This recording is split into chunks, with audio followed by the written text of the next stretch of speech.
ഇപ്പോൾ അബിൽ കൂടി നമുക്കൊപ്പം ചേരുകയാണ്. കോൺഫിഡന്റ് ഗ്രൂപ്പ് പ്രതിനിധിയാണ് അബിൽ. അബിൽ, നിങ്ങളൊക്കെ വലിയ നടുക്കത്തിലായിരുന്നു. ഇന്നലെ അബിലിനെ ഉൾപ്പെടെ ഫോണിൽ കണക്ട് ചെയ്യുമ്പോൾ ആ നടുക്കം നിങ്ങൾ പങ്കുവച്ചതാണ്.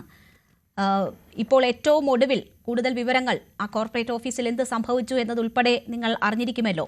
എന്താണ് കൂടുതലായി അറിയാൻ കഴിഞ്ഞിട്ടുള്ള വിവരങ്ങൾ? ഇതില് ഞാൻ കോൺഫിഡന്റ് ഗ്രൂപ്പിന്റെ ഒരു തിരുത്തുണ്ട്. കോൺഫിഡന്റ് ഗ്രൂപ്പിന്റെ പേഴ്സണൽ സ്റ്റാഫോ ആ രീതിയിലല്ല. റോയിജി ഇസ് ലൈക്ക് മൈ ബ്രദർ. എൻ്റെ അടുത്ത സുഹൃത്താണ്, ഞാൻ വെൽവിഷറാണ്. ആ രീതിയിലൊക്കെയാണ് ഞാൻ അദ്ദേഹമായിട്ടുള്ള ബന്ധം. എനിക്ക് ഈ ഇന്റേണൽ കാര്യങ്ങളെ കുറിച്ച് സംസാരിക്കാൻ ഞാൻ ആളല്ല. അപ്പൊ അദ്ദേഹത്തിന്റെ നാളെ കസ്കട്ട് റിസോർട്ടിൽ വെച്ചിട്ടാണ് അദ്ദേഹത്തിന്റെ പൊതുചടങ്ങ്. 10 മണി മുതൽ 2 മണി വരെ പൊതുചടങ്ങ് നടക്കുന്നുണ്ട്. അത് കഴിഞ്ഞിട്ട് പള്ളിയിൽ വെച്ചിട്ടുള്ള പ്രാർത്ഥന നടക്കുന്നുണ്ട്. അതിനുശേഷമാണ് ബാക്കി കാര്യങ്ങളൊക്കെ. ഇതൊക്കെയാണ് ഉള്ളത്. അപ്പൊ എനിക്ക് പേഴ്സണലി പറയാനുള്ളത്, ഇത് ഒരു നിങ്ങൾ തുടക്കത്തിൽ പറഞ്ഞാൽ നമ്മൾ സംസാരിച്ചത് ഇതൊരു വലിയ ഷോക്കാണ് എന്നെ സംബന്ധിച്ച്, എന്നെ സുഹൃത്തുക്കളെ സംബന്ധിച്ച് തന്നെ. കാരണം അത്ര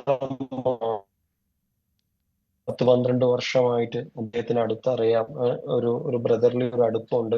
കാര്യങ്ങളെല്ലാം ഷെയർ ചെയ്യുന്ന ഒരു വ്യക്തി. കൂടുതലായിട്ടും നമ്മളെ കാര്യത്തിലൊക്കെ, കാരണം എൻ്റെ ലൈഫിലൊക്കെ ആസ് എ ഇവന്റ് പ്രൊഡ്യൂസർ ഒക്കെ ആയ സമയത്ത് ഒരുപാട് സഹായിച്ചിട്ടും സപ്പോർട്ട് ചെയ്തിട്ടും എൻ്റെ വളർച്ചയിലും ഒരുപാട് എന്നെ ഉയർത്തിക്കൊണ്ടുവന്നൊരു എനിക്കൊരു ബ്രദർ. എന്നെ വിളിക്കുന്നത് തന്നെ അബിൽ ബ്രോ അല്ലെങ്കിൽ ബ്രദർ എന്നുള്ള ഒരു അനിയൻ എന്നുള്ള ഒരു സ്ഥാനത്തിൽ എനിക്കൊരു ഫാമിലി ആയിട്ട് എന്നെ അടുത്ത ബന്ധം എന്നുള്ള രീതിയിലാണ്. അപ്പോ ഞാൻ മനസ്സിലാക്കിയ റോയിജി എന്ന് പറയുന്നത്, അദ്ദേഹം always life is A celebration. അദ്ദേഹത്തിന് ഇന്നിപ്പം ഇൻസ്റ്റാഗ്രാം ആണെങ്കിലും ഫേസ്ബുക്കിലാണെങ്കിലും എല്ലാവരും ലൈഫ് ഈസ് സെലിബ്രേഷൻ.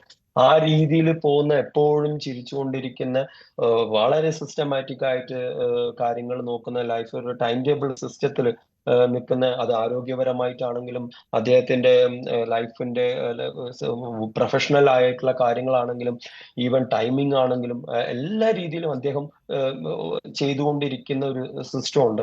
അപ്പൊ ശരിക്കും ഞാനൊക്കെ ഒരു റോൾ മോഡൽ ആക്കി ഞാൻ കാണുന്നതാണ്. ഈവൻ ഫാമിലിക്ക് കൊടുക്കുന്ന ഇമ്പോർട്ടൻസ്. ഇപ്പൊ രാത്രി ആണെങ്കിൽ പോലും ഒരു ദിവസം പോലും കിടക്കുന്നതിന് മുമ്പ് വൈഫിനെ വിളിച്ച് ഞാൻ കിടക്കാണ് ലിനി എന്ന് പറഞ്ഞ് പലപ്പോഴായിട്ട് ഞാൻ കണ്ടിട്ടുണ്ട്. കാരണം ഇപ്പൊ ശരിക്കും നമ്മൾ പഠിക്കേണ്ട ഒരു പാഠപുസ്തകം പോലെ ഞാൻ അദ്ദേഹത്തിനെ മനസ്സിലാക്കിയാണ്. അപ്പൊ ലാസ്റ്റത്തെ മീറ്റിംഗ് എന്ന് പറഞ്ഞത്, ഞങ്ങള് പേഴ്സണൽ മീറ്റിംഗ് ഉണ്ടായിരിക്കുന്നത് കാലിക്കറ്റ് വെച്ചായിരുന്നു. ഫൈസൽ ബാറിന്റെ ഹൗസ് വാമിങ്ങിനോട് സംബന്ധിച്ച് അന്നൊരു 2 ദിവസത്തോളം അദ്ദേഹത്തിന്റെ കൂടെ വളരെ സന്തോഷത്തോടു കൂടി ഡിസംബർ മാസത്തിൽ ഞങ്ങൾ ഒപ്പം കൂടെ ആയിരുന്നു. നൈറ്റ് വരെ ഒരു 3 മണിയോളം കൂടെ ഞങ്ങൾ ഇരുന്ന് ചിരിച്ച് അദ്ദേഹം പോയൊരു വ്യക്തിയാണ്. അപ്പൊ അന്നൊന്നും കാണാത്ത ഒരു അബിൽ, എപ്പോൾ കണ്ടാലും അദ്ദേഹം ചിരിച്ച മുഖത്തോടു കൂടി മാത്രമാണ് നമ്മൾ കണ്ടിട്ടുള്ളത്. എപ്പോഴും അദ്ദേഹം ഉല്ലാസവാനായിരുന്നു. ജീവിതം ഇങ്ങനെ അബിൽ തന്നെ സൂചിപ്പിച്ചതുപോലെ സെലിബ്രേറ്റ് ചെയ്യുന്ന ഒരു വ്യക്തിയായിരുന്നു. ബക്കറ്റ് ലിസ്റ്റിൽ ഇനി ഒന്നുമില്ല, എപ്പോൾ മരിച്ചാലും താൻ സന്തോഷത്തോടു കൂടിയാണ് മടങ്ങുക എന്ന് പോലും അദ്ദേഹം അഭിമുഖങ്ങളിൽ പറഞ്ഞിരുന്നു. ആ ഒരു വ്യക്തി സ്വയം ഇങ്ങനെ ചെയ്യുമെന്ന് താങ്കൾ കരുതുന്നുണ്ടോ? അത് ഞാൻ പറഞ്ഞില്ല, അത് ചിന്തിക്കാൻ പറ്റുന്നില്ല. ഞങ്ങളിപ്പോ അടുത്ത സുഹൃത്തുക്കളൊക്കെ സംസാരിക്കും, റോയ് സാർ ഇത് എന്താണ്, ഞങ്ങൾ ആ നടുക്കാണ്. അത് ആന കുത്തി അനങ്ങാത്ത ഒരു മനുഷ്യനാണ്. ആന കുത്തി അനങ്ങില്ല. അത് അത്ര സ്ട്രോങ് പേഴ്സണാലിറ്റിയാണ്. അപ്പൊ ആ ഒരു അദ്ദേഹത്തിന് എന്താണ് അത് നമുക്ക് പറയാൻ വാക്കുകളില്ല. അവിടെ എന്താണ് ഇപ്പൊ എനിക്കിതിനെ ആധികാരികമായിട്ട് ഇൻസൈഡ് ദ ബിസിനസിന്റെ കാര്യങ്ങളെ കുറിച്ചോ IT-നെ കുറിച്ചോ അത് ഞാൻ പറയാൻ ആളുമല്ല, അതിനെക്കുറിച്ച് പറയാൻ എനിക്ക് നിർവാഹവുമില്ല. ബട്ട് നിങ്ങൾ ചോദിച്ച ചോദ്യം ഇതാണ്.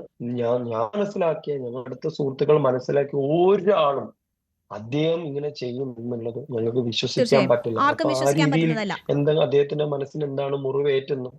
അബിൽ, ഇവിടെ അദ്ദേഹം ED റെയ്ഡ് നടക്കുന്നുണ്ട്, അതുകൊണ്ട് എടുത്തു വെച്ചിരുന്ന ഒരു ഇന്റർവ്യൂ ഇപ്പോൾ കൊടുക്കേണ്ട, പ്രശ്നമാകുമെന്ന തരത്തിൽ പറഞ്ഞു എന്ന് മനസ്സിലാക്കുന്നു. അതിനുശേഷം പിന്നീട് കൊടുക്കാം എന്ന് പറഞ്ഞു എന്ന് പറയുന്നു. ഈ അന്വേഷണം ഇങ്ങനെ തുടരുന്നത് അദ്ദേഹത്തെ ഏതെങ്കിലും തരത്തിൽ മാനസിക സമ്മർദ്ദത്തിലാക്കിയിട്ടുണ്ടോ? അക്കാര്യങ്ങൾ നിങ്ങൾ സംസാരിച്ചിട്ടുണ്ടോ? ഇപ്പൊ ഇതില് നമ്മള് ഡിസംബർ എൻഡോട് കൂടി ഇപ്പൊ ഈ ഞങ്ങള് കോൺഫിഡ് ഡേ വരാൻ പോകണം. അദ്ദേഹത്തിന്റെ ഉത്സവം പോലെ കോൺഫിഡ് ഗ്രൂപ്പില് ഒരു ഉത്സവമാണ് കോൺഫിഡ് ഡേയും അദ്ദേഹത്തിന്റെ ബർത്ത്ഡേയും ഒരേ ദിവസം. കഴിഞ്ഞ 7 വർഷത്തോളമായിട്ട് ഞാൻ അതിന്റെ ഭാഗമാണ്. ഞാൻ അത് ചെയ്തുകൊണ്ടിരിക്കുന്ന ഒരു വ്യക്തി.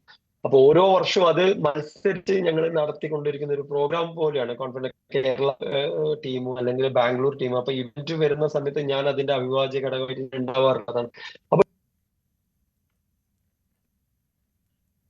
ശരി, കട്ടായി പോയി എന്നാണ് മനസ്സിലാക്കുന്നത്. അബിൽ അതിനെക്കുറിച്ച് പറഞ്ഞു വരികയായിരുന്നു.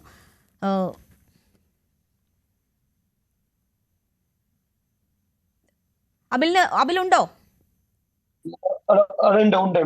പറഞ്ഞു പൂർത്തിയാക്കിക്കോ. ഓക്കെ. അപ്പൊ ഈ ആഘോഷപൂർവ്വം ഞങ്ങൾ നടത്താനിരുന്നതാണ് ഈ ഫെബ്രുവരി 12. അപ്പം ഈ മാസം തുടക്കത്തിലാണ് IT സംബന്ധമായിട്ടുള്ള കാര്യമുണ്ട്. അപ്പൊ അതിന്റെ ഫർദർ മീറ്റിംഗിലേക്ക് ഞങ്ങൾ പോയിക്കൊണ്ടിരിക്കുകയായിരുന്നു ഈ 12-ാം തീയതി ജനുവരി തുടക്കത്തിൽ. അപ്പൊ അതിനെ സംബന്ധിച്ച് IT പരമായിട്ടുള്ളപ്പം അതിൽ ജോസഫ് സാർ ആണെങ്കിലും ജോയ് സാർ ആണെങ്കിലും ഷിത മാഡം ആണെങ്കിലും ഒക്കെ ഈ IT സംബന്ധമായിട്ടുള്ള എന്തൊരു കൺഫ്യൂഷൻ വന്നപ്പോൾ അതിന്റെ തിരക്കിൽ വന്ന് എന്റെ മീറ്റിംഗ് കുറച്ച് നീണ്ടു പോയിട്ടുണ്ടായിരുന്നു. തൽക്കാലം നമ്മൾ അതൊന്ന് ഇതിന്റെ തിരക്കുകൾ ഒന്ന് കഴിഞ്ഞിട്ട് അത് സംസാരിക്കാന്ന് പറഞ്ഞിട്ട് ഒരു 1 വീക്കോളം ഒന്ന് ഹോൾഡ് ചെയ്ത് വെച്ചിട്ടുണ്ടായിരുന്നു. അതാണ് ഇപ്പൊ ഫൈനലായിട്ടുള്ള ഈ ഓഫീസ് വരവ്. അപ്പൊ ഇതൊരു ആഘോഷപൂർവ്വം നടക്കാൻ പോകുന്ന ഒരു പ്രോഗ്രാം ആയിരുന്നു 12-ാം തീയതി. അപ്പം ഞാൻ പറഞ്ഞല്ലോ ഈ IT പരമായിട്ടുള്ള കാര്യങ്ങളോ ഓഫീസ് ഇൻസൈഡിന്റെ കാര്യങ്ങളോ പറയുന്നില്ല. പക്ഷെ നമ്മൾ കാണുന്ന സമയത്തും ലാസ്റ്റത്തെ മീറ്റിംഗിലും അല്ലെങ്കിൽ ലാസ്റ്റത്തെ ഫോൺ കോൺവെർസേഷനിലും ഒക്കെ അദ്ദേഹം പരിപൂർണ്ണ സന്തോഷവാനായിട്ടാണ് കണ്ടത്. എനിക്ക് ശരി, അതിൽ ഒരൊറ്റ കാര്യം കൂടി ഇപ്പോ നമ്മുടെ ഈ ചർച്ചയിൽ ഉൾപ്പെടെ ഉയർന്നു വന്ന കാര്യം, എന്തിന് ഈ റിവോൾവർ അദ്ദേഹത്തിന്റെ ഈ ഓഫീസിൽ പോലും അദ്ദേഹം കൊണ്ടു നടന്നു എന്നതാണല്ലോ. എപ്പോഴും ഈ റിവോൾവർ ഒപ്പം ഉണ്ടാകുമായിരുന്നു അദ്ദേഹത്തിന് എന്തെങ്കിലും ത്രെട്ട് ഉണ്ടായിരുന്നോ? അല്ലെങ്കിൽ എന്തിനാണിത് കൊണ്ടു നടക്കുന്നത്? നിങ്ങൾ ചോദിച്ചിട്ടുണ്ടോ അക്കാര്യം? നിങ്ങൾ കണ്ടിട്ടുണ്ടോ അദ്ദേഹം എപ്പോഴും അത് കൊണ്ട് നടക്കുന്നത്? അല്ല, റോയ് സാർ ഓൾവേസ് അദ്ദേഹത്തിന്റെ കൂടെ എപ്പോഴും ബോഡി ഗാർഡ്സ് ആണെങ്കിലും സെക്യൂരിറ്റി ആണെങ്കിലും ഓൾവേസ് ഉള്ളതാണ്. ഒരു ലൈസൻസ്ഡ് തോക്ക് ഉണ്ട് എന്നുള്ള കാര്യം നമ്മൾ ശ്രദ്ധയിൽ മുമ്പ് പറഞ്ഞതായിട്ട് അറിവുണ്ട് എനിക്ക്. പക്ഷെ അത് ഓൾവേസ് കൊണ്ടു നടക്കുന്നുണ്ടോ എന്നുള്ള കാര്യങ്ങളെ കുറിച്ചുള്ള ഇതിൽ അറിവില്ല. അദ്ദേഹത്തിന്റെ കയ്യിൽ ഉണ്ടോ അത് എങ്ങനെയാണോ എന്നുള്ളത് നമുക്കറിയില്ല.